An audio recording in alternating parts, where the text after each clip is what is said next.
극동방송 가족 여러분 평안하십니까? 오늘 말씀은 요한복음 11장 1절부터 4절입니다. 어떤 병자가 있으니 이는 마리아와 그 자매 마르다의 마을 베다니에 사는 나사로라. 이 마리아는 향유를 주께 붓고 머리털로 주의 발을 닦던 자요.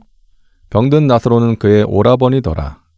이에 그 누이들이 예수께 사람을 보내어 이르되 주여 보시옵소서 사랑하시는 자가 병들었나이다 하니 예수께서 들으시고 이르시되 이 병은 죽을 병이 아니라 하나님의 영광을 위함이요 하나님의 아들이 이로 말미암아 영광을 받게 하려 함이라 하시더라. 이 말씀을 가지고 사랑의 의심이 생길 때라는 제목으로 말씀을 나누겠습니다.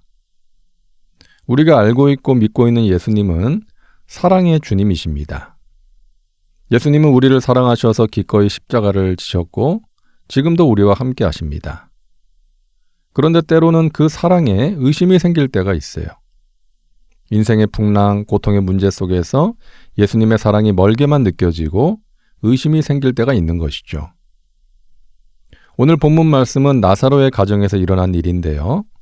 예수님은 나사로와 마르다, 마리아 이 3남매를 사랑하셨습니다. 3남매가 예수님을 잘 따랐고 예수님의 말씀을 사모했습니다. 마음이 통하는 좋은 사람들이었어요. 그런데 어느 날 갑자기 나사로의 가정에 먹구름이 덮이기 시작합니다. 그 가정의 가장이라고 할 수 있는 나사로가 갑자기 병이 듭니다. 병세가 악화되어서 생사의 기로에 서게 됩니다.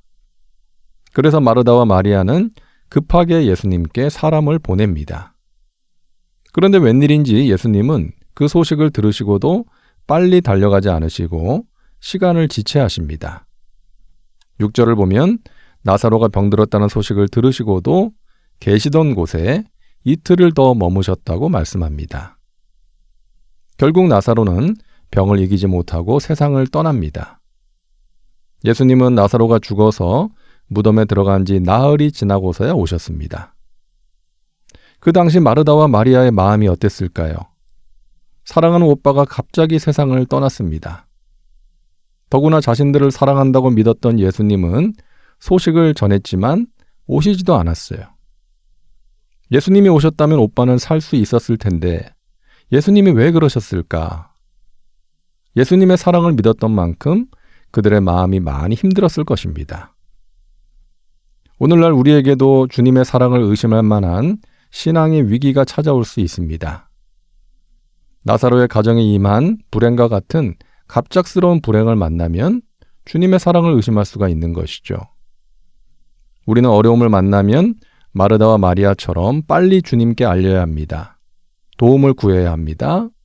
보시옵소서 사랑하시는 자가 병들었습니다. 사랑하시는 자가 사업에 어려움을 만났습니다. 사랑하시는 자의 가정에 어려움이 생겼습니다. 주님을 불러야 합니다. 찾아야 합니다. 그런데 간절히 찾았지만, 부르짖었지만 응답이 지연될 때가 있어요. 하나님이 침묵하실 때가 있는 것이죠. 그래서 사랑의 의심이 생길 때가 있습니다. 그때 우리가 기억해야 할 것이 있습니다. 주님은 우리가 만나는 문제를 사용하신다는 것입니다. 4절을 보면 예수님께서 말씀하십니다. 이 병은 죽을 병이 아니라 하나님의 영광을 위함이요 하나님의 아들이 이로 말미암아 영광을 받게 하려 함이니라. 주님은 우리가 만난 고통의 문제를 사용하십니다. 그 일을 통해서 우리를 향한 주님의 뜻과 계획을 이루시고 그 일을 통해서 영광을 받으십니다. 인간의 머리로 이해하지 못할 수 있습니다. 예수님이 사랑하시는 나사로가 갑자기 병이 들어서 세상을 떠난 것을 마르다와 마리아는 받아들이기 힘들었을 거예요. 그러나 주님은 그 일을 통해서 살아계신 하나님의 능력을 나타내 보이셨고 사람들에게 하나님을 알도록 하신 것입니다.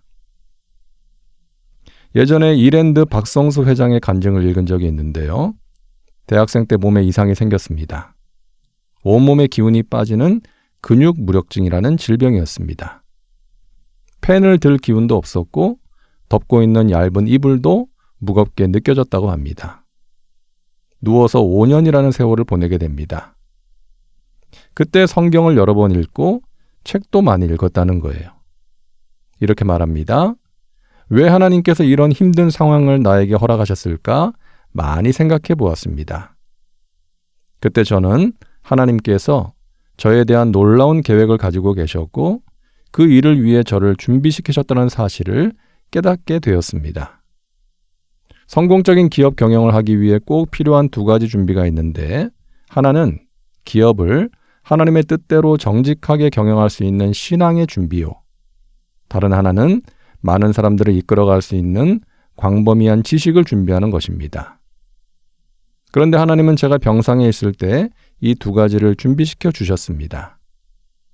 5년 동안 제가 읽은 말씀, 그리고 책과 모든 자료들이 그 뒤에 회사를 경영하는 데 꼭 필요한 재산이 되었던 것입니다. 질병이든 실패든 성공이든 하나님의 품 안에 있는 자들에게는 귀한 것입니다. 장애물은 하나님의 뜻 안에서 훌륭한 기회가 되는 것입니다. 미국에서 성추행 당한 여자들을 돕는 사역을 하고 있는 분이 있는데요. 이분은 젊었을 때 성추행을 당한 여자분입니다. 자신이 당한 불행, 상처를 통해서 사명을 발견한 것이죠. 이런 말이 있습니다. 치유받지 못한 상처는 사망의 통로가 되고 치유받은 상처는 사명의 통로가 된다. 우리가 당하는 상처와 불행이 하나님의 은혜로 치유되면 사명을 이루는 통로가 되는 것입니다. 주님께서 말씀하십니다. 너에게 찾아온 불행을 내가 사용할 것이다. 합력하여 선이 되게 할 것이다. 그것을 통해 내가 영광을 받을 것이다. 또 한 가지 우리가 기억해야 할 것은 가장 적절한 때, 정확한 때에 응답하신다는 것입니다. 예수님이 늦게 오신 것은 이유가 있었죠. 일부러 지체하신 것입니다. 죽은 나사로를 살리심으로 하나님의 영광을 나타내고 생명의 주관자가 되시는 하나님을 알도록 하기 위해서였습니다. 마르다와 마리아가 볼 때는 너무 늦게 오신 것이지만 사실은 가장 적절한 때 오신 것입니다.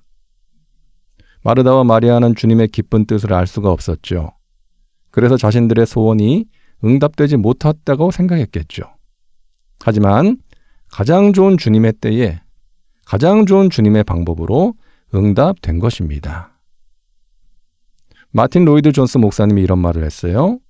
응답이 항상 우리가 바라는 대로 이루어지는 것은 아닙니다.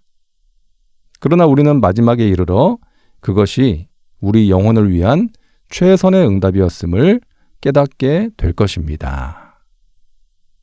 사랑하는 여러분, 하나님이 우리를 뭐라고 부르십니까? 사랑하는 자녀라고 부르십니다.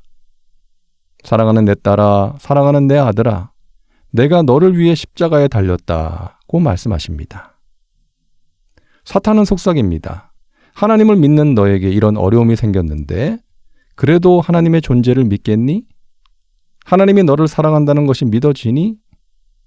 여러분, 그럴 때 사랑의 의심이 생길 때 십자가를 바라보세요. 십자가를 묵상하세요. 그리고 그분의 말씀에 귀를 기울이세요. 누가 그랬죠? 성경은 하나님의 사랑 고백이 담긴 편지라고.